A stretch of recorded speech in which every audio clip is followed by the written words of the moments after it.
नमस्ते। अब हामी बाँकी रहेको भिडियो uveitisको कन्टिन्यू गर्न गइरहेको छौँ। क्लासिफिकेसन त हामीले हेरि नै हेऱ्यौँ। अब एनाटोमिकल क्लासिफिकेसनको आधारमा सुरुमा एन्टेरियर uveitis थियो। एन्टेरियर uveitisको हामी इरिडोसाइक्लाइटिसमा जाऊँ है त। अब इरिडोसाइक्लाइटिसमा के छ त, एकचोटि हामी यो फोटोमा हेरौँ। यसमा चाहिँ एउटा लेडी छ। लेडी उसले चाहिँ रेड पेन बोकेर फोटो खिचिरहेको छ। उसले पोज दिएको छ फोटो खिच्नलाई। लेडीले रेड पेन बोकेर फोटो खिच्न गइरहेकी छ। अब हामी सिम्टममा जाउँ। एन्टेरियर uveitisको सिम्टम के भनेर आउँछ तपाईँ पेसेन्ट भन्दा अघिको ले डी थिए। ले भनेको ल्याक्रिमेसन, डी भनेको डिफेक्टिभ भिजन। ले पेन बोकेको थियो भनेपछि pen is also one of the feature. कुन कलरको पेन बोकेको थियो? Red pen. ले डीले रेड पेन बोकेको थियो अनि फोटो खिचेको थियो। ले डी भनेको ल्याक्रिमेसन, डिफेक्टिभ भिजन। रेड पेन भनेको रेडनेस अनि पेन भनेको पेनै हो, पिएआइएन। अनि फोटोफोबिया। अब पहिला सुरु हामी पेनमा जाउँ। पेनको साइड के हो? आँखामा दुख्छ, uveitis भएको छ। अब अनसेट के हुन्छ त? एन्टेरियर uveitisमा चाहिँ क्रोनिक अनसेट हुँदैन, एक्युटै अनसेट भएर आउँछ धेरै जसो। क्यारेक्टर चाहिँ थ्रबिङ हुन्छ पेन चाहिँ। अनि it is not radiated but it is referred via fifth cranial nerve to the forehead and scalp. अब अर्को भनेको के हो? पेन पछि रेड पेन भनेको थियो भने चाहिँ रेडनेस। रेडनेस चाहिँ के हुन्छ भने यहाँ हिस्टामाइन लेखिरहेको छ। हिस्टामाइनले एन्टेरियर सिलियरी भेसल्सलाई हिस्टामाइनले गर्दाखेरि चाहिँ त्यहाँनिर उजिङ अफ द ब्लड हुन्छ, hyperaemia of the anterior ciliary vessels हुन्छ। त्यसले गर्दा चाहिँ कर्नियाको वरपर रेडनेस हुन्छ। त्यसलाई सर्कुम कर्नियल कन्जेसन भन्छ। अब फोटोफोबिया। फोटोफोबिया चाहिँ के हुन्छ? फोटोफोबिया र ल्याक्रिमेसन चाहिँ it occur due to the reflex between sensory fifth cranial nerve and motor seventh cranial nerve. त्यो दुइटाको रिफ्लेक्सले गर्दाखेरि हुने हो फोटोफोबिया चाहिँ। फोर्थ फिचर चाहिँ ल्याक्रिमेसन। ल्याक्रिमेसन पनि त्यहीले भनिहाल्यो फोटोफोबिया जस्तै। It occur due to reflex due to the nerve get irritated so that reflex between fifth nerve and seventh nerve occurs. Fifth nerve चाहिँ एफेरेन्ट ए, सेभेन्थ नर्भ चाहिँ इफेरेन्ट। डिफेक्टिभ भिजन चाहिँ कसरी हुन्छ त? स्लाइड ब्लरिङदेखि मार्क ब्लरिङसम्म हुनसक्छ। Defective vision चाहिँ it may occur due to ciliary spasm भएर मायोपियाले गर्दा हुनसक्छ। Corneal haze, pupil corneal haze चाहिँ केले गर्दा? इडेमा र केराटिक प्रेसिपिटेड। प्युपिल चाहिँ एक्जिडेटले गर्दा प्युपिलरी ब्लक हुनसक्छ। कम्प्लिकेटेड क्याटाराक्ट, ग्लोकोमा, म्याकुलर इडेमा यसले गर्दाखेरि हुनसक्छ। अब हामी साइन्समा हेर्छौँ, त्योभन्दा अगाडि स्लाइडमा हेरौँ। सिम्टम अघि भनेको जस्तै रेड पेन भन्ने चाहिँ रेडनेस, फोटोफोबिया। लेडी भन्ने चाहिँ ल्याक्रिमेसन, डिफेक्टिभ भिजन, पेन भयो। अनि त्यसपछि factor responsible for defective vision मायोपियाले गर्दाखेरि हुन्छ। सिलियरी स्पेजम स्पेक्टर पिपुलेमा चाहिँ कन्टिन्युसली इरिटेटेड भएर सिलियरी स्पेजम भएर मायोपिया भएर हुनसक्छ। कर्नियल हेज, कर्नियामा इडेमा र केराटिक प्रेसिपिटेट भनेको के हो भनेर पछि आउँछ। Acute turbidity, pupillary block, cataract, glaucoma, macular oedema, papillitis, secondary ग्लोकोमाहरू हुनसक्छ। यो कम्प्लिकेसनमा आउँछ। ग्लोकोमा, सेकेन्डरी ग्लोकोमा भनेको के हो र अर्ली ग्लोकोमा भनेको के हो भनेर। अब पहिला सुरु अब साइन्समा जाउँ हामी। साइनमा पहिला सुरु यहाँनिरको लिड हेरौँ। लिडको इडेमा देखिएको छ र यो भनेको कर्निया भयो। यहाँ कर्नियाको वरपर यहाँ कन्जेसन देखिएको छ, डाइलेटेसन एन्ड टर्सोसिटी अफ द भेसल्स। अनि यहाँ कर्नियाको वरपर यहाँ कन्जेसन भएको कारणले सर्कमफेरेन्स अफ कर्नियामा कन्जेसन भएको हो, त्यही भएर सर्कम कर्नियल कन्जेसन भन्छ यसलाई चाहिँ। र कर्नियाको साइन, कर्नियाको मात्र साइन छ। अघि त हामीले सर्कम कर्नियल कन्जेसन र लिड इडेमा भन्यो। कर्नियाको मात्र साइन सम्झिनु पर्दाखेरि चाहिँ कर्नियल इडेमा, केराटिक प्रेसिपिटेट र पोस्टेरियर कर्नियल ओपेसिटी हुन्छ। कर्नियल इडेमा भनेर त भइहाल्यो, कन्जेसनले गर्दाखेरि कर्नियामा पनि इडेमा हुन्छ। अब केराटिक प्रेसिपिटेट भनेर चाहिँ के हो? What is pathognomonic sign of uveitis? पीबाट प्याथोग्नोमिक, पीबाट प्रेसिपिटेट भनेपछि keratic precipitate is the pathognomonic sign of uveitis। Pathognomonic sign keratic precipitate भनेर चाहिँ के हो त? पीबाट केराटिक प्रेसिपिटेट, पीबाट प्याथोग्नोमिक साइन, पीबाट proteinaceous cellular deposit at back of the cornea. That is keratic precipitate is proteinaceous cellular deposit at the back of the cornea. यो चाहिँ किन भएको भन्दाखेरि convection current of the aqueous humour. यो आँखा बनाएको हो। यो आँखामा यो चाहिँ कर्निया हो। यो बिचको इरेगुलर प्युपिल जस्तो देखाएको छ। यो फेस्टुन प्युपिल भनेर देखाएको हो। यो के हो भनेर आउँछ। यो बिचमा ट्रायङ्गल चाहिँ किन बनाएको भन्दा keratic precipitate is deposited in triangle, like triangle जसरी डिपोजिटेड भएको हुन्छ। जस्तै अब यहाँ सेन्ट्रल अफ द कर्नियामा छ भने अनि इन्फेरियर पार्ट अफ द कर्नियामा डिपोजिट भएको हुन्छ। अब केराटिक प्रेसिपिटेट कति टाइपको हुन्छ त? Mutton fat, medium, fine keratic precipitate र ओल्ड केराटिक प्रेसिपिटेट भन्छ। अब मटन फ्याट र स्मल अर मिडियम चाहिँ हामीलाई जान्न जरुरी छ, किनभने ग्रानुलोमेटस इन्फ्लामेसनमा मटन फ्याट केराटिक प्रेसिपिटेट हुन्छ। अहिले पछि हामी ग्रानुलोमेटस र नन ग्रानुलोमेटसको डिफ्रेन्समा आउँछौँ, त्यति बेला यो सम्झिन जरुरी हुन्छ। मटन फ्याट केराटिक प्रेसिपिटेट भन्छ। मटन फ्याट कस्तो हुन्छ? लार्ज हुन्छ, थिक हुन्छ, फ्लफी हुन्छ, फ्याटी जस्तो हुन्छ होइन, अरू व्याक्सी लाइक हुन्छ। त्यसमा के हुन्छ त? हामीले निकालेर माइक्रोस्कोपमा हेर्दा के देख्छौँ त भन्दा इपिथेलियोइड सेल र ब्याक्रोफेज। हामीले यति चाहिँ सम्झिनुपर्छ, मटन फ्याटमा ग्रानुलोमेटस, स्मल र मिडियममा नन ग्रानुलोमेटस। मटन फ्याटमा इपिथेलियोइड सेल र म्याक्रोफेज देखिन्छ, उतापट्टि चाहिँ लिम्फोसाइट देखिन्छ स्मलर र मिडियम केराटिक प्रेसिपिटेटमा। अनि यसमा लार्ज, थिक, फ्लफी, ग्रिजी अरू व्याक्सी हुन्छ, त्यसमा चाहिँ डटी वाइट हुन्छ। अनि अरू के हुन्छ? हामी यो चाहिँ मटन फ्याट चाहिँ 8 देखि 10 वटा हुन्छ भने त्यो चाहिँ नम्बरस हुन्छ। यो लार्ज हुन्छ तर जम्मा 8 देखि 10 वटा, त्यो चाहिँ स्मल हुन्छ तर बढी हुन्छ। अब स्मल एन्ड मिडियम केराटिक प्रेसिपिटेट हेरौँ। अघि के भनेको थियो? ग्रानुलोसाइटमा। यो चाहिँ नन ग्रानुलोसाइटमा उता के हुन्थ्यो? इपिथेलियोइड सेल र म्याक्रोफेज। यसमा लिम्फोसाइट हुन्छ। अघिको कस्तो थियो? लार्ज, फ्लफी, फ्याटी लाइक, व्याक्सी कलरको थियो, ग्रिजी थियो भने यो चाहिँ स्मल, डिस्क्रिट, डटी व्हाइट कलरको हुन्छ। त्यो चाहिँ जम्मा 10, 8 देखि 10, 15 नम्बर थियो भने यो न्युमेरस हुन्छ। अनि बाँकी रहेको दुईटा चाहिँ फाइन केराटिक प्रेसिपिटेट र ओल्ड केराटिक प्रेसिपिटेट। अब फाइन केराटिक प्रेसिपिटेट भनेको के हो भन्दाखेरि चाहिँ यो के बनाएको भने यस्तो कर्निया बनाएको, कर्नियाको यो चाहिँ इपिथेलियल सेल बनाएको, यो इपिथेलियल सेल बनाएको। योभन्दा अगाडि स्टार स्टार स्टार स्टार बनाएको छ। यो के बनाएको भने यो इन्डोथेलियम, होल अफ द कर्नियाको इन्डोथेलियमलाई इन्भल्भ गरेको हुन्छ यो फाइन केराटिक प्रेसिपिटेट। अनि यो चाहिँ कस्तो हुन्छ भन्दाखेरि यसलाई स्टिलेट केराटिक प्रेसिपिटेट नि भन्छ, त्यही भएर यो स्टार बनाएर सम्झेको। स्टिलेट प्रेसिपिटेट यो होल इन्डोथेलियममा कभर गर्छ, त्यही भएर यसलाई इन्डोथेलियल डस्टिङ पनि भन्छ। र फाइन केराटिक प्रेसिपिटेट एफबाट फाइन, एफबाट फ्युक हेटेरोक्रोमिस आइरिडोसाइक्लाइटिसमा हुन्छ। अब ओल्ड केराटिक प्रेसिपिटेट भन्ने चाहिँ के हो? ओल्ड भन्ने चाहिँ अब पहिल्यै रहेछ, ओल्ड पुरानो भने चाहिँ पुरानो भने चाहिँ यो हिल्ड भइसक्यो युभिआइटिसमा देखिन्छ old keratic precipitate. Shrink, faded, पिगमेन्टेड देखिन, श्रिङ्क अर फेडेड देखिन पनि सक्छ, पिगमेन्टेड अर इरेगुलर देखिन पनि सक्छ। यदि मोटन फ्याट केराटिक प्रेसिपिटेट हो भने चाहिँ पछि गएर ग्राउन्ड ग्लास एपियरेन्स हुन्छ, it is due to hyalinization. अनि हामीले अघि भने जस्तै कर्नियल 3टा पोइन्ट थियो कर्नियामा, साइनमा कर्नियल इडेमा, केराटिक प्रेसिपिटेट र पोस्ट कर्नियल ओपेसिटी पनि देखिन सकिन्छ। अब स्लाइडमा हेरौँ। यो भनिहाल्यौँ corneal oedema keratic precipitate composed of epithelial cell macrophage, posterior corneal opacity देखिन्छ भनेर। यो के अरे मटन फ्याट प्रेसिपिटेट देखाउन खोजेको हो। ट्रायङ्गल सेपमा प्रेजेन्ट छ, यस्तो ट्रायङ्गल। अनि त्यसपछि अब यो लार्ज, फ्याटी, व्याक्सी छ। अब यो चाहिँ के हो भने proteinaceous deposit in the back of the cornea भनेर चाहिँ ब्याकमा यहाँ डिपोजिट भइरहेको देखाएको छ। यो लार्ज केराटिक प्रेसिपिटेट देखाउन खोजिएको हो, मटन फ्याट केराटिक प्रेसिपिटेट। यहाँ पनि त्यही हो। हामीले सुरुमा के हेऱ्यौँ? लिड हेऱ्यौँ। लिडमा इडेमा थियो, सर्कमकर्निया कन्जेसन हेऱ्यौँ कर्नियाको वरिपरि। त्यसपछि कर्नियामा हामीले 3टा पोइन्ट हेऱ्यौँ, इडेमा, केराटिक प्रेसिपिटेट र पोस्टेरियर कर्नियल ओपेसिटी। अब कर्नियाबाट भित्र छिर्दा हामी के आउँछ त? त्यहाँभन्दा पहिला के अरे एक्युस ह्युमर बस्ने ठाउँ एन्टेरियर च्याम्बर आउँछ भनेपछि अब एन्टेरियर च्याम्बरमा हेर्नु पऱ्यो। Anterior chamber sign. अब यो के देखाएको भने यो माथि यो ब्लड भेसल्स देखाएको हो, यो माथि देखेर चाहिँ यो ब्लड भेसल्स देखाइरहेको हो। यो ब्लड भेसलभित्र यो चाहिँ ब्लड सेल्सहरू हो। अनि यो चाहिँ प्लाज्मा हो। यहाँनिर चाहिँ अब एक्जिटेड, अब यहाँ ब्लड युभिआइटिसले त सिलियरी भेसल्सहरूलाई इन्भल्भ गरेको छ। भेसल्स फुट्यो, भेसल्स फुटेर के बाहिर आयो त? सेल्स बाहिर आयो र यो एक्जिटेड्सको फर्ममा यो प्लाज्मा बाहिर आयो। यो सेल्स एन्टेरियर ह्युमरमा प्रेजेन्ट, एन्टेरियर च्याम्बरमा प्रेजेन्ट भयो भने एक्युएस सेल भन्ने। यो प्रोटिन, अब प्रोटिन हल्लिरहेको सिलिटाइम माइक्रोस्कोपमा हेर्दाखेरि हल्लिरहेकोलाई ब्राउनियन मुभमेन्ट भन्छ। त्यो ब्राउनियन मुभमेन्ट भएको देख्यो भने त्यसलाई एक्युएस फ्लेयर भन्ने।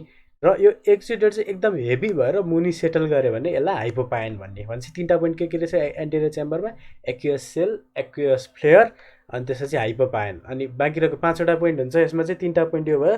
2टा पोइन्ट चाहिँ के हो भन्दाखेरि change in depth and shape of anterior chamber, change in angle of anterior chamber. त्यो चाहिँ गुनियोस्कोपीबाट देखिन्छ। अब हामी जाउँ एक्युएस सेलमा। अर्ली फिचर अफ आइरिडोसाइक्लाइटिस नि भन्छ एन्टेरियर च्याम्बर र एक्युएस फ्लेयरलाई। अब्लिक स्लिट ल्याम्पबाट हेर्न मिल्छ। यो चाहिँ it is graded as per as standardisation of uveitis nomenclature. अब के गर्ने भने +1 +2 +3 +4 लेख्ने अनि माइनस माइनस प्लस लेख्ने। यसको माथि चाहिँ 1 2 3 4 यसमा पनि लेख्ने। एक्वेस प्लेयरमा नि +1 +2 +3 +4 लेख्ने।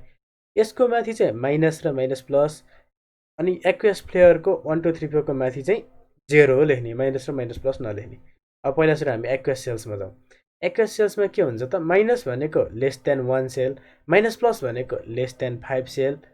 अब 1 भनेको चाहिँ 6 to 15, 6 को अगाडि 1 थपिदिने, 15 को अगाडि पनि 1 थपिदिँदा 1 + 1 2 हुन्छ भनेपछि 6 को अगाडि 1 थप्दा 16, 15 को अगाडि 1 थपेर 1 + 1 2 बनाउँदा 25। 6 to 15 तल 16 to 25 सेल। अब 26 to 50 सेल +4 भने चाहिँ 50 भन्दा बढी। अब एक्वेस सेल भन्ने चाहिँ के हो, सिलियरी भेसल अघिको जस्तै ड्यामेज भयो, ड्यामेज भएर एक्जिडेट निक्ल्यो, अघि माथि देखाएको जस्तै एक्जिडेट निकाल्यो, प्रोटिन पार्टिकल आएर बस्यो एक्वेस ह्युमरमा। स्ट्रिट ल्याम्प माइक्रोस्कोपीबाट हेर्दाखेरि चाहिँ प्रोटिन पार्टिकल आएर मुभिङ, अघि भने जस्तै ब्राउनियन मुभमेन्ट अथवा टिन्डल इफेक्ट भन्छ। यसलाई पनि ग्रेडिङ गरेछ, अघि भने जस्तै जे 1 2 3 4 लेख्ने, त्यसको अगाडि माइनस र माइनस प्लस नलेखेर 0 लेख्ने। अब माथि त माइनस भनेको लेस देन 1 र माइनस प्लस भनेको लेस देन 5 थियो, तर 0 भनेको no, there is no aqueous flare. 1 भनेको फेन्ट, 2 भनेको मोडरेट, मार्क्ड अनि इन्टेन्स। नो भनेको 0 भने त नो भइहाल्यो, जेरै छैन। +1 फेन्ट भने चाहिँ जस्ट डिटेक्टेबल छ। मोडरेट र मार्क्डमा के फरक छ त, मोडरेटमा मजाले भेटिन्छ, लेन्स र आइरिस पनि क्लियर छ। मार्क्डमा चाहिँ लेन्स र आइरिस क्लियर छैन, हेजी छ। इन्टेन्समा चाहिँ एकदम फाइब्रिन एक्वेस प्लेयर देखिएको छ। यो त्यही हो। अब थर्डमा के भने हाइपोपाइन, एक्जिडेट हेभी भयो र सेटल भयो in lower part of anterior chamber. यो हाइपोपाइनमा रगत देखिन नि सक्छ, हेमोरेजिक हाइपोपाइन। हेमोरेजिक भने चाहिँ हेबाट हर्पेटिक, एचबाट हेमोरेजिक, एचबाट हर्पेटिक अथवा ट्रमा, हर्पेटिक ट्रमा। यो हेमोरेजिक हाइपोपाइन चाहिँ यो दुइटामा हुनसक्छ। बेचेट सिन्ड्रोम, बेचेटमा सी छ भनेपछि सी भनेको कोल्ड हाइपोपाइन। बेचेट सिन्ड्रोममा चाहिँ कोल्ड हाइपोपाइन हुन्छ। It shift with the position of the head, अनि यो सिफ्ट चाँडो हुन्छ, एब्जर्ब पनि चाँडो हुन्छ। HLA-B27सँग एसोसिएटेड भएको एक्युट एन्टेरियर युवेटिस चाहिँ हाई फाइब्रिन हुन्छ, so it is slow to absorb, it doesn't shift with position of the head. अब change in depth and shape of the anterior chamber, अब change in depth and shape, change in angle of anterior chamber. Change in depth चाहिँ केले गर्दाखेरि हुन्छ, सिनिके फर्मेसनले गर्दा हुन्छ। Annular सिनिके भयो भने फनल सेप, पोस्टेरियर सिनिके भयो भने डिप। हामी यो पछि आउँछौँ के रहेछ भनेर। यहाँनिर हामीले ध्यान दिएर हेर्नु पर्दाखेरि यहाँनिर चाहिँ हामीले अब एक्वेस फ्लेयर र एक्वेस सेल्सहरू हिँडिरहेको देख्छौँ। यहाँ ध्यान दिएर हेरौँ, यहाँ सेल्सहरू फ्लोट भइरहेको छ। यो लाइटको यतापट्टि डिस्टेन्समा हेर्दाखेरि सेल्सहरू फ्लोट भएको देखिरहेको छ। सेल्सहरू यसमा यहाँनिर सेल्सहरू देखिरहेको छ, एरोले देखाइरहेको छ। एक्वेस सेल्स हो यो चाहिँ। यो एन्टेरियर च्याम्बर साइन, यो मैले डिस्क्राइब गरिसकेँ एक्वेस सेल्सको। एक्वेस फ्लेयरको पनि डिस्क्राइब गरिसकेँ। यहाँनिर टक्क लाइट पर्दाखेरि यहाँनिर एक्वेस फ्लेयरहरू देखेको थियो।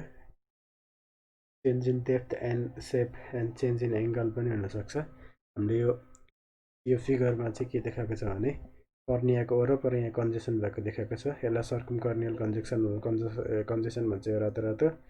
अनि यो सेगमेन्टल पोस्टेरियर सिनिकीले गर्दाखेरि इरेगुलर सेप प्युपिल भएको हो। यदि फनल सेप भएको भए त्यो एनुलर पोस्टेरियर सिनिकीले गर्दा हुन्थ्यो।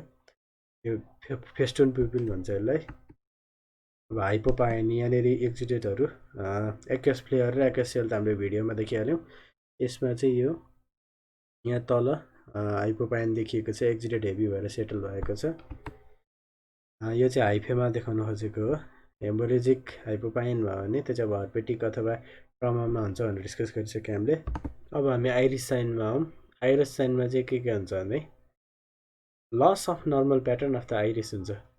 एक्युट केसमा चाहिँ इडेमाले गर्दाखेरि, क्रोनिक केसमा चाहिँ एट्रोफी अफ द आइरिस भएको हुन्छ। अब एट्रोफी अफ आइरिस हुने अर्को भनेको फ्युक हेटेरोक्रोमिक आइरिडोसाइक्लाइटिस। अघि हामीले फ्युक हेटेरोक्रोमिक आइरिडोसाइक्लाइटिसको अर्को फिचर नै भनेको थियो, फ्युक हेटेरोक्रोमिक एफबाट फाइन केराटिक प्रेसिपिटेट पनि हुन्छ र यसमा एट्रोफी अफ द आइरिस पनि हुन्छ यो फ्युक हेटेरोक्रोमिक इरिडोसाइक्लाइटिसमा। र आइरिस साइनमा अरू फर्स्टको त हामीले भनिहाल्यो लस अफ नर्मल प्याटर्न भनेर। अनि अर्को भनेको चाहिँ change in iris colour. Active uveitis भइरहेछ भने मडी कलरको हुन्छ, हिल छ भने हाइपर पिगमेन्टेड डिपिगमेन्टेड हुन्छ। आइरिस नोडुलमा चाहिँ आइरिस नोडुल फर्म हुन्छ, यो नि प्रोटिनेसियस नोडुल चाहिँ हो। यो चाहिँ आइरिसमा फर्म हुने कोप्पे नोडुल र बुसाक्का नोडुल भन्छ। कोप्पे नोडुल भन्दा चाहिँ कस्तो भने प्युपिलरी बोर्डरमा फर्म हुन्छ। बुसाक्का नोडुल चाहिँ कस्तो भने आइरिसको प्युपिलरी बोर्डर भन्दा अलिकति उता पेरिफेरी साइडतिर चाहिँ त्यहाँनिर कोलारेट एरिया हुन्छ। हामी यो एनाटोमी पढ्दाखेरि नि आउँछ। कोलारेट भने बिच एरिया अफ आइरिस, त्यहाँनिर चाहिँ लार्ज नोडुल तर स्मल नम्बरको नोडुल फर्म हुन्छ, त्यसलाई चाहिँ बुसाक्का नोडुल भन्छ। कोप्पे नोडुल चाहिँ प्युपिलरी बोर्डरमा व्हाइटिस नोडुल फर्म हुन्छ, त्यसलाई कोप्पे नोडुल भन्छ।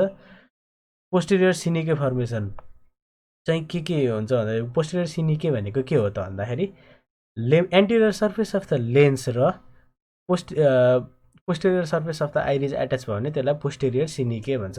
अब posterior surface of the iris attach भएको छ पोस्टेरियर सिनिके भन्छ, anterior surface of the iris attach हुने भएको भए एन्टेरियर सिनिके भन्थ्यो होला, तर यसमा पोस्टेरियर सिनिके हुन्छ। अब यसको के हुन्छ टाइपहरू भन्दा सेगमेन्टल पोस्टेरियर सिनिके, एनुलर पोस्टेरियर सिनिके फर्म हुन्छ।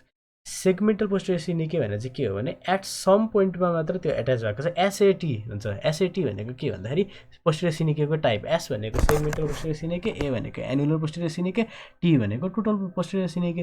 सेगमेन्टल पोस्टेरियर सिनिके भने एट सम पोइन्टमा मात्र टाँसिएको छ anterior surface of the lens र posterior surface of the iris. Annular posterior सिनिकेमा चाहिँ 360 डिग्रीमा एट्याच भएको छ। अनि एट्याच भएर के हुन्छ भने पोस्टेरियर च्याम्बरबाट एन्टेरियर च्याम्बरमा चाहिँ यो हाम्रो एक्युस ह्युमर ट्रान्सफर गर्न पाउँदैन, नभएपछि एकदम राइज इन इन्ट्राअकुलर प्रेसर हुन्छ, त्यसले गर्दा आइरिसलाई नै पुस गरिदिन्छ, त्यसलाई आइरिस बम्बे फर्मेसन भन्छ। हामी यो फोटोमा नि हेरौँला, रुबियोसिस आइरिडिस भन्छ, यो चाहिँ नियोभास्कुलराइजेसन अफ द आइरिस। अनि त्यसपछि हामीले आइरिसमा के पढ्यौँ त, एनएनएन पढ्यौँ, हामीले नोडुल पढ्यौँ। नोडुल भनेको के कोप्पे नोडुल, बुसाक्का नोडुल भनेर पढ्यौँ। त्यो नोडुलले नै गर्दाखेरि सिनिके फर्मेसन हुने हो भनेपछि एउटा पोइन्ट नोडुल, अर्को पोइन्ट सिनिके भयो। यो मैले चाहिँ यो तिनवटा एनएनएन भनेर सम्झेछु, नोडुल्सले गर्दा सिनिके भनेपछि अहिलेसम्म दुईवटा पोइन्ट आयो। अब नर्मल प्याटर्न लस हुन्छ, के नर्मल के लस हुन्छ त, नर्मल एउटा प्याटर्न लस हुन्छ, क्रिप र कोलारेटको प्याटर्न लस भएको थियो। अर्को चाहिँ नर्मल कलर लस हुन्छ, कलर लस भएर मल्टी आइरिस अथवा क्रोनिक कन्डिसनमा चाहिँ डिपिगमेन्टेड अथवा हाइपर पिगमेन्टेड भएको थियो। अर्को एन भनेको के हो, नियोभास्कुलराइजेसन। यसबाट 5वटा पोइन्ट डिराइभ गर्न सक्यो। नोडुल्स, नर्मल प्याटर्न र नर्मल कलर लस 3टा पोइन्ट भयो। नोडुल्सले एउटा पोइन्ट, नर्मल प्याटर्न लसले 2टा पोइन्ट, नर्मल कलर लसले 3टा पोइन्ट, नियोभास्कुलराइजेसनले 4वटा, नोडुलले गर्दा सिनिके फर्मेसन भएको थियो, त्यसले गर्दा 5वटा पोइन्ट भयो। अब हामी स्लाइडमा हेरौँ। आइरिस साइन, लस अफ एनबाट नर्मल प्याटर्न भनिसक्यौँ। नियोभास्कुलराइजेसन अर्को एनबाट चेन्ज इन कलर, अर्को एनबाट nodules, Koeppe nodules, Busacca nodule भइहाल्यो। नर्मल प्याटर्नको एन सिद्धियो, आइरिस नोडुलको एन सक्यो, नियोभास्कुलराइजेसन अफ आइरिस भयो। अब चेन्ज इन नर्मल प्याटर्न भने जस्तै चेन्ज इन कलर, अब मल्टी आइरिस र डिपिगमेन्टेड र हाइपर पिगमेन्टेडको कुरा गरिसक्यौँ। यसमा चाहिँ कोप्पे नोडुल देखाउन खोजे हो। यो पिपुलरी बोर्डरमा छ यत्रो नोडुलहरू, यहाँ अनि यहाँ तल चाहिँ बुसाक्का नोडुल देखाउन खोजे हो। यो चाहिँ कोलारेट एरिया भनेको यो एरियामा यहाँ नोडुल छ, यहाँले अलिकति मसल राखेन, यहाँनिर नोडुल जस्तो देखिरहेको छ। अब यहाँ चाहिँ यो नियोभास्कुलराइजेसन अफ द आइरिस देखिरहेको छ। अब पोस्टेरियर साइनिके फर्मेसन हामीले डिस्कस गरिसक्यौँ। Adhesion between posterior surface of the anterior capsule of the lens भनेर due to organization with fibrin rich एक्जुडेटले गर्दाखेरि हो। आइरिस बम्बे फर्मेसन भने के हो भनेर भनिसक्यौँ हामीले। एन्युलर पोस्टेरियर सिनिके छ भने चाहिँ यो पुरा 360 डिग्री नै, पुरा यो 360 डिग्री नै एन्टेरियर सर्फेस अफ द लेन्ससँग एट्याच भएको हुन्छ, त्यसले गर्दाखेरि एक्युस ह्युमर बाहिर आउनु पाउँदैन। त्यसले गर्दा आइरिसलाई पुस गरिदिएर आइरिस यहाँ फिगरमा देखाएको जस्तो हुन्छ, यो माउसले पोइन्ट गरेर ठाउँमा त्यस्तो हुन्छ। यसलाई iris bombe formation with 360 degree posterior synechiae formation भनेर भन्छ। अनि अब प्युपिलरी साइनहरू के हो त, पहिलो सुरु कपीमा हेरौँ। प्युपिलरी साइनमा मैले MERS भनेर सम्झाएको छु। प्युपिलरी साइनमा एउटा मायोसिस देखिन्छ, किनभने कन्टिन्युअस इरिटेसन अफ स्पिक्टर प्युपिलेले गर्दा मायोसिस हुन्छ। अर्को ईबाट इक्टोपियन प्युपिले हुन्छ। त्यो चाहिँ के हुन्छ भने प्युपिलको मार्जिनबाट आइरिसहरू इभर्टेड भएको हुन्छ, त्यसलाई इक्टोपियन प्युपिले भन्छ। प्युपिले छ भन्छ, यहाँ अर्को पनि प्युपिले सम्झिनु पऱ्यो, अक्लुजियो प्युपिले भन्छ। पोस्टेरियर सिनिकीले गरेर अक्लुड भएको थियो। अनि आरबाट रियाक्सन पिपुलरी रियाक्सन कस्तो हुन्छ त स्लगिस हुन्छ ड्यु टु इडेमा र एक्जिडेटले गर्दाखेरि एसबाट सेप कस्तो हुन्छ त भन्दाखेरि अब सेगमेन्टल पोस्टेरियर सिनिके भइरहेको छ सेगमेन्टल पोस्टेरियर सिनिके भन्दाखेरि हामीले कस्तो हुन्छ भनेको थियौँ इरेगुलर सेपको हुन्छ भनेको छौँ त्यसमा एट्रोपिन हालिदियो भने चाहिँ फेस्टुन प्युपिल देखिन्छ अब हामीले एमइआरएसबाट पिपुलरी साइन 5वटा सम्झ्यौँ एमबाट मायोसिस ईबाट एक्ट्रोपियन पिपुले छ भने चाहिँ अर्को चाहिँ अक्लोजियो पिपुले आर भनेको पिपुलरी रियाक्सन स्लगिस एस भनेको सेप चाहिँ यो फेस्टुन पिपुल हुन्छ यसमा अब लेन्समा आऊ लेन्समा चाहिँ पिगमेन्ट डिस्पर्सल भएको हुन्छ यो चाहिँ युनिभर्सल फाइन्डिङ हो अर्को चाहिँ कम्प्लिकेटेड क्याटारेक्ट कस्तो टाइपको क्याटारेक्ट त भने polychromatic lustre or bread crumb appearance देखिन्छ लस्टर चाहिँ यो पिगमेन्ट डिस्पर्सलले गर्दाखेरि देखिने पनि हो भिट्रियसमा इन्फ्लामेटरी सेल्सहरू देखिन्छ रेटिनामा सिस्टोइड म्याकुलर इडेमाहरू देख्न सकिन्छ एकचोटि हामी फेरि यो पिपुलरी साइनमा हेरौँ पिपुलरी साइनमा हामीले के भनेको थियौँ भने एमइआरएस भनेर सम्झेको थियौँ यो न्यारो पिपुल भनेको मायोसिस भन्न खोजेको हो एक्ट्रोपियन पिपुले भने ईबाट भइहाल्यो अर्को पिपुले भने चाहिँ अर्को पिपुले भने अक्लोजियो पिपुले यहाँ आयो अर्को रियाक्सनमा स्लगिस पिपुलेसन रियाक्सन र सेप चाहिँ इरेगुलर पिपुल सेप हुन्छ फेस्टुन पिपुल भनेको थियो हामीले पोस्टेरियर सिनिकेमा एट्रोपिन हाल्दा फेस्टुन पिपुल देखेका थियौँ अब चेन्ज इन लेन्समा के हुन्छ लेन्समा pigment dispersal complicated cataract change in भिट्रियसमा मेसो एक्जिडेट एन्ड इन्फ्लामेटरी रियाक्सन देखिन सक्छ भिट्रियसमा नि अब कम्प्लिकेसन्स इन्सिक्युले के हुन्छ कम्प्लिकेटेड क्याटारेक्ट हुनसक्छ कम्प्लिकेटेड ग्लाउकोमा हुनसक्छ cyclitic membrane due to fibrosis exudate present choroid सब सिसीबाट हुन्छ complicated cataract cyclic membrane choroiditis retinal कम्प्लिकेसनमा चाहिँ सिस्टोइड म्याकुलर इडेमा म्याकुलर डिजेनरेसनहरू हुन्छ ब्यान्ड सेप केराटोप्याथी प्यापिलाइटिस थाइसिस बल्बाई हुन्छ यो एक्युट नन ग्रानुलोमेटस युभेटिस देखाउन खोजेको हो यो क्रोनिक ग्रानुलोमेटस युभेटिस देखाउन खोजेको हो अब ग्रानुलोमेटस र नन ग्रानुलोमेटसमा हामीले के फरक भनेको थियौँ अघि हामीले दुईवटा पोइन्ट भनेको थियौँ याद गर्नु त ग्रानुलोमेटसमा एउटा मटन फ्याट केराटिक प्रेसिपिटेट थियो अर्को चाहिँ ग्रानुलोमेटसमा के थियो त आइरिस साइनको आइरिस नोडुलहरू ग्रानुलोमेटसमा युजली प्रेजेन्ट थियो भनेर भनेका थियौँ हामीले केराटिक प्रेसिपिटेट अनि यस्तो खतरा नामहरू चाहिँ यो ग्रानुलोमेटसमा हुँदो रहेछ मटन फ्याट प्रेसिपिटेट अर्को केराटिकमा कोप्पे बुसाका नोडल यस्तो ग्रानुलोमेटसमा अरू बाँकी सब नन ग्रानुलोमेटसमा हामीले भनेको साइन अनसेट एक्युट नन ग्रानुलोमेटसमै पेन मार्क्ड नन ग्रानुलोमेटसमै फोटोफोबिया नन ग्रानुलोमेटसमै सिलियर कन्जेसन यसमै अब केराटिक प्रेसिपिटेट र आइरिस नोडुल त ग्रानुलोमेटसमा भन्यो हामीले त्यो बाहेक एक्वेस फ्लेयर पनि नन ग्रानुलोमेटसमै अनि फन्डसमा यसको चाहिँ नोडुलर रिजन हुन्छ यसको नन ग्रानुलोमेटसमा चाहिँ डिफ्युज इन्भल्भमेन्ट हुन्छ धन्यवाद।